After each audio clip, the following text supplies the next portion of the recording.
साथ खुश आमदीद। आज की मूवी जो है वो बिना टाइम गवाए हम करते हैं यहाँ से शुरू।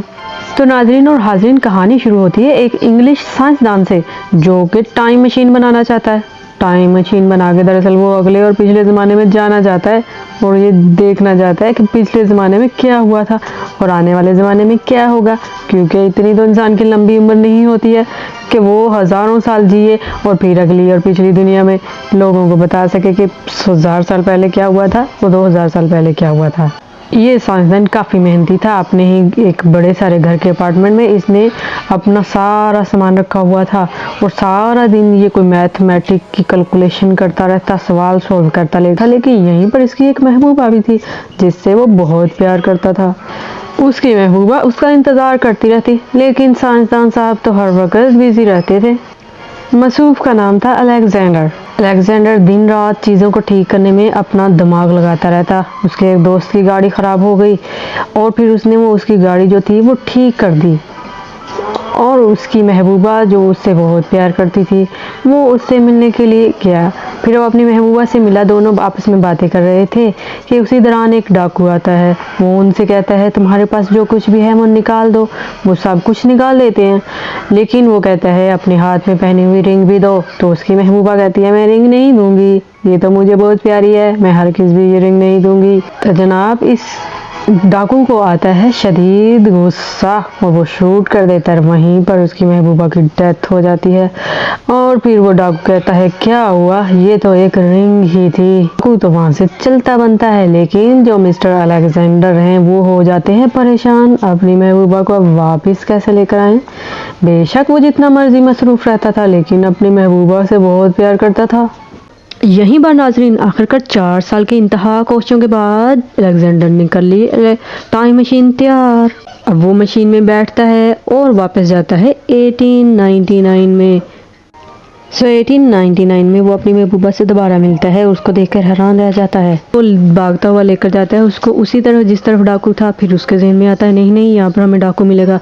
तो वो दिल में सोचता है इस तरफ नहीं जाना, दूसरी तरफ आना है। तो वो उसको लेकर दूसरी तरफ जाता है। वहीं पर उसकी महबूबा कहती है तुमने मुझे फूल देने का वादा किया था। तो वो कहता है वो रही फूलों की दुकान, दूसरी साइड पर फूलों की दुकान होती है। वो कहता है तुम यहीं पर रुको, मैं अभी 2 मिनट में फूल लेकर आता हूँ। अरे ये क्या, अलेक्जेंडर ने फिर से कर दी गलती। वो फूल लेने गया, इतनी देर में एक गाड़ी आती है और उसकी महबूबा को आकर टकराती है। रोड पे खड़ी होने की वजह से उसकी वहीं पर डेथ हो जाती है। तो वो सोचता है कि मैं जितनी बार मर्जी वापस उस ज़माने में जाऊँ, मेरी महबूबा हर टाइम उसी वक्त में मर जाएगी, किसी न किसी तरह कुछ भी उसकी मौत का सबब बने। यहीं पर आता है एक सवाल उसके दिमाग में, और सवाल ये है कि क्या जो हो चुका है उसको बदला जा सकता है। ये सवाल का जवाब लेने के लिए वो चलता है अगले ज़माने में। वो आता है 20030 में, यानी 2030 में। यानी जनाब आली इसका मतलब था 2002 में लोग ये समझते थे कि 2030 तक वो चांद में चले जाएंगे, लेकिन ऐसा हरगिज़ नहीं हो सकेगा। और ईयर 2030 में वो देखता है कि लोग गाड़ियाँ छोड़ चुके हैं और साइकिलों पर जो है वो सफ़र कर रहे हैं। इसी तरह वो एक लाइब्रेरी में पहुँचता है, वहाँ पे कुछ बुक्स देखता है और अचानक उसको AI रोबोट नज़र आता है। वो देखता है ये क्या, ये तो नज़र ही नहीं आ रहा, ये कहीं शीशे में छुपा हुआ आदमी है। फिर उसको पता चलता है ये तो AI रोबोट है। फिर उससे वो सवाल पूछता है कि क्या जो माजी में हो चुका है हम उसको बदल सकते हैं। तो वो रोबोट उसको कहता है कि नहीं जनाब, बिल्कुल भी माजी में बदला नहीं जा सकता, मेरे याददाश्त में ऐसी कोई भी मेमोरी नहीं है। तो वो फिर मशीन के ऊपर बैठता है और फिर वो अगले ज़माने में पहुंचता है 2037 में। और यहाँ पर वो देखता है कि चांद के टुकड़े टूटकर ज़मीन पर गिर रहे हैं और रेस्क्यू फौजें जो हैं वो लोगों को बचाने में उनकी मदद कर रही हैं और हर तरफ अफरा तफरी का आलम है। इसी अफरा तफरी में जो 2 रेस्क्यू एहलकार थे वो उसको पकड़ लेते हैं और कहते हैं कि हम उसकी मदद करेंगे, लेकिन वो उनको कहता है आप मेरी बात तो सुनिए। वो हैरानगी से इधर उधर देख रहा होता है कि वो दोनों उसको पकड़ के ले जाना शुरू कर देते हैं। और अचानक एक बड़ा सा फ्लैश होता है, एक टुकड़ा गिरता है, वो वहाँ से भागता है और भाग के अपनी टाइम मशीन में बैठ जाता है। जब वो अपनी टाइम मशीन में बैठता है तो उसका हाथ लग के मशीन खुद ब खुद ही चलने लगती है और एक फ्लैश आता है जिसकी वजह से वो बेहोश हो जाता है। और फिर उसको होश आता है तो उस वक़्त वो मशीन को बंद कर देता है, इर्द गिर्द देखने की कोशिश करता है, लेकिन वो फिर से बेहोश हो जाता है। फिर फिर से बेहोश होने के बाद जब उसकी आँख खुलती है तो वो अपने को एक बिस्तर पर पाता है। फिर वो नीचे आता है तो वो देखता है कि यहाँ पर अजीबो-गरीब पत्थरों के ज़माने के लोग हैं। तो वो उनसे बात करने की कोशिश करता है लेकिन कोई भी उसकी ज़ुबान नहीं समझ सकता है। तभी एक लड़की आती है जिसका नाम मारा होता है। तो मारा उसको कहती है कि मैं यहाँ पर तुम्हारी ज़ुबान समझती हूँ और कोई भी तुम्हारी ज़ुबान नहीं समझता। फिर वो उन लोगों को बताना चाहता है कि मैं पास्ट से आया हूँ, लेकिन मारा ये बात समझ आती है, लेकिन मारा उन लोगों को नहीं बताती है क्योंकि अगर वो उसको बताती तो हो सकता है तो इसके लिए डेंजरस होता, लोग इसको मार भी सकते थे। फिर मारा उसको बताती है कि हम लोग एक आफत का शिकार हैं और हो सकता है तुम भी जान लो। तभी वो देखता है कि लोगों के घर जो हैं वो पत्थरों के ऊपर हैं, पहाड़ियों के ऊपर हैं, ऊंचाई पर हैं और इर्द-गिर्द पानी ही पानी बह रहा है। बिल्कुल ऐसे बम्बों के बने हुए घर घोंसलों की तरह के लग रहे थे। अलेक्जेंडर ने एक बात नोट की थी कि यहाँ पर कोई भी जो है वो बूढ़ा नहीं है। यही बात वो मारा से भी पूछता है और मारा उसको कहती है कि हाँ, हमारे यहाँ कोई बूढ़ा नहीं है। अलेक्जेंडर की फ्रेंडशिप मारा के छोटे भाई से हो जाती है। उसको अलेक्जेंडर की घड़ी बहुत पसंद आती है और वो अपनी घड़ी जो है वो मारा के भाई को दे देता है। फिर वो सो जाते हैं। रात में वो ख्वाब में एक अजीबो-गरीब किस्म की जो है वो आवाज़ सुनता है और एक चेहरा देखता है जिसकी वाइट कलर की आंखें होती हैं और उसको एक शेप भी नज़र आती है और वो डर के मारे उठ जाता है। जब वो उठ के नीचे आता है तो वो देखता है कि उस मारा के भाई को भी सेम ख्वाब आया था। तो मारा उसको बताती है कि ये ख्वाब यहाँ पर रहने वाले तमाम इंसानों को नज़र आता है। ऐसा खौफनाक ख्वाब उसको पहले कभी नहीं आया था। वो सो जाता है तो सुबह होती है तो मारा जो है उसको साथ लेकर एक जगह पर जाती है जहाँ पर कुछ इमारतों का मलबा पड़ा हुआ होता है जिस पर इंग्लिश में लैंग्वेज में कुछ अल्फाज जो है वो लिखे हुए होते हैं। तो मारा उसको बताती है कि ये पत्थरों की ज़ुबान है और मैंने ये इन्हीं पत्थरों के ऊपर से ये सीखी है। यानी सामीन जो मारा होती है वो इंग्लिश ज़बान को पत्थरों की ज़बान कहती है। फिर वो किश्ती में बैठते हैं और आगे बढ़ते हैं तो वो रास्ते में उनसे पूछते हैं कि तुम यहाँ पर क्यों आए। तो वो बताता है कि मैंने किसी बहुत प्यारे शख्स को खो दिया है तो मैं इस मुख्तलिफ ज़बानों में घूम फिर रहा हूँ ये सवाल जानने के लिए कि क्या जो हो चुका है उसको बदला जा सकता है, यानी पास्ट जो है वो उसको तब्दील किया जा सकता है। और फिर वो उससे दोबारा सवाल पूछता है कि यहाँ पर बूढ़े लोग क्यों नहीं है। तो वो बताती है हाँ, यहाँ पर कोई बूढ़ा नहीं है क्योंकि हमारे ऊपर एक आफत मुसल्लत है।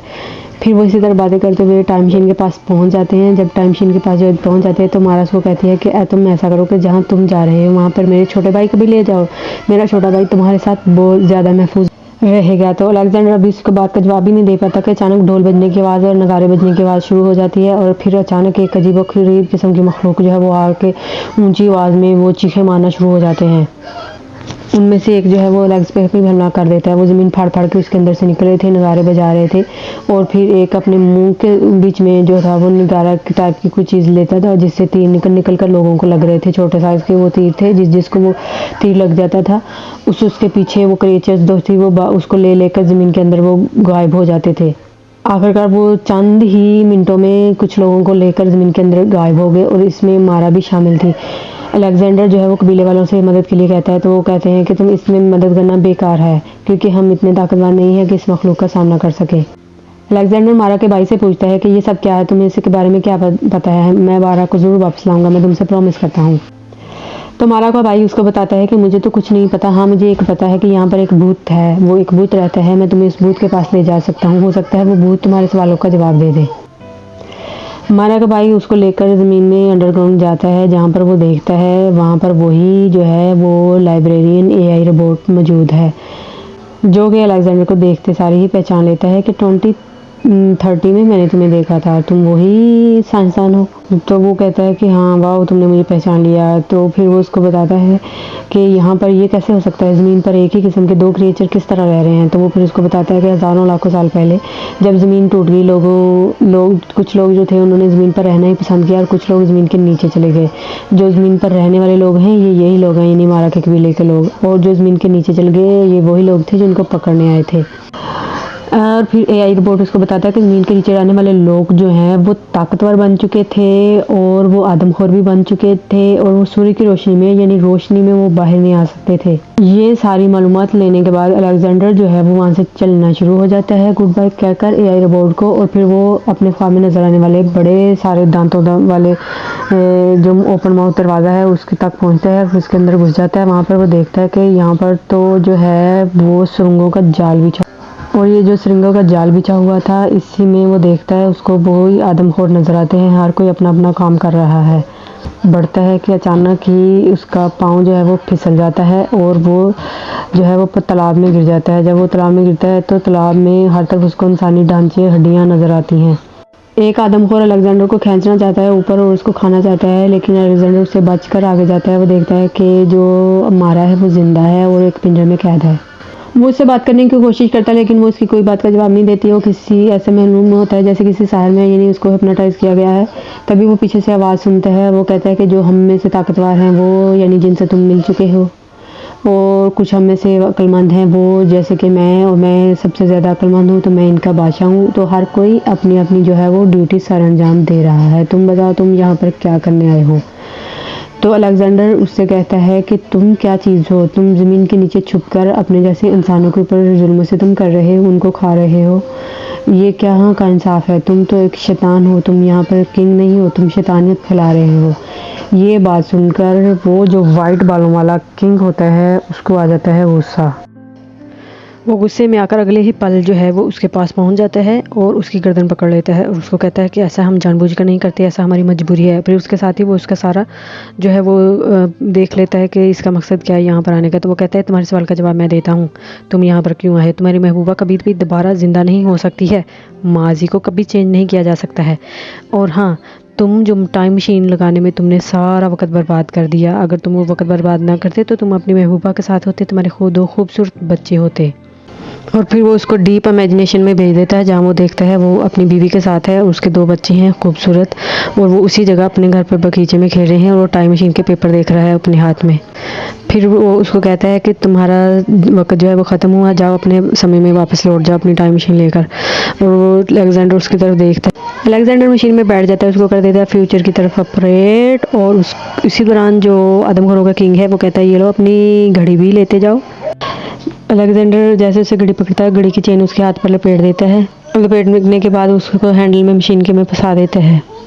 फिर दोनों में फाइट होने लग जाती है। किंग जो है वो उसकी गर्दन पकड़ लेता है, लेकिन आखिरकार किसी न किसी तरह अलेक्जेंडर उसको मशीन में से बाहर जो है वो फेंक देता है, लेकिन उसका हाथ उसने पकड़ा हुआ होता है, लिहाजा उसके जिस्म के ऊपर से जो है ज़माने गुजरते जाते हैं और इस तरह वो उसका हाथ उधर ही रह जाता है और वो जो है वो हवा में राख बनकर उड़ जाता है। जैसे ही वो हवा में राख बनकर उड़ जाता है तो अलेक्जेंडर एक और सालों आगे पहुंच जाता है, किसी और फ्यूचर के ज़माने में पहुंच जाता है। वो देखता है कि उस जगह पर जगह जगह जो हैं वो इन्हीं आदमखोरों के बड़े बड़े वही जो ख्वाब में नज़र आने वाले मुंह थे वो बने हुए हैं दरवाज़ों, और उसमें दरवाजे यानी सुरंगें बनी हुई हैं, सुरंगों में जो दरवाजे थे वो हैं।